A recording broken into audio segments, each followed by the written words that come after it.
மிதுன ராசி அன்பர்களுக்கு இந்த காலகட்டங்கள் பார்த்திங்கன்னா தொழில் செய்யக்கூடிய மிதுன ராசி அன்பர்களுக்கு நிறைய வேலை இருக்கும். வேலையே என்னென்னாக்கா இதுக்கு முன்னாடி எவனாவது வருவானான்னு கடை திறந்து உட்கார்ந்துருந்த மிதுன ராசிக்காரங்கள் இப்போ பார்த்திங்கன்னா வேலை அதிகமாக இருக்கும். செய்ய முடியாத அளவுக்கு வேலை இருக்கும்.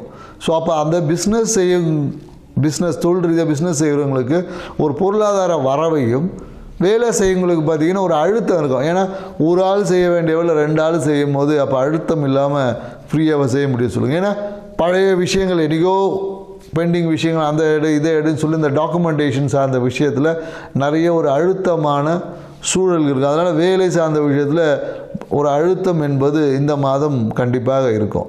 மேலும் என்னக்கா பேச்சே பார்த்திங்கன்னா இவங்க ரொம்ப கன்ஃபியூஸ்டாக நிலையற்ற பேச்சு இருக்கும். பேச்சில் ஒரு நிதானம் இருக்காது. இன்றைக்கி ஒன்று பேசுவாங்க, நாளைக்கு இவங்களே அதை மாற்றி பேசக்கூடிய அந்த சூழல்கள் என்பது இந்த காலகட்டத்தில் உருவாகும். எப்போ பார்த்தாலும் வேலை பற்றியே பேசின்னு இருப்பாங்க நிறைய பேர். வேலை இப்படி இருக்குது, அது இருக்குது, இது இருக்குன்னு இந்த மாதிரியான ஏதாவது ஒரு விஷயங்கள் பேச்சே வேலை சார்ந்த விஷயத்தில் பேசக்கூடிய விஷயம்.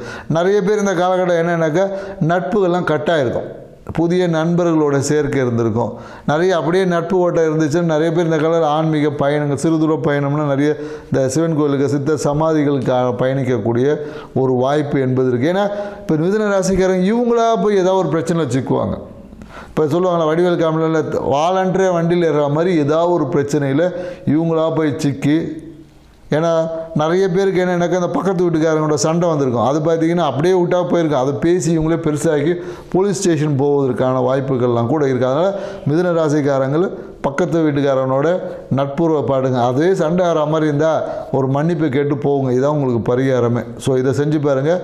இந்த தை மாதம் ஒரு சிறப்பான மாதமாக உங்களுக்கு அமையும். நன்றி.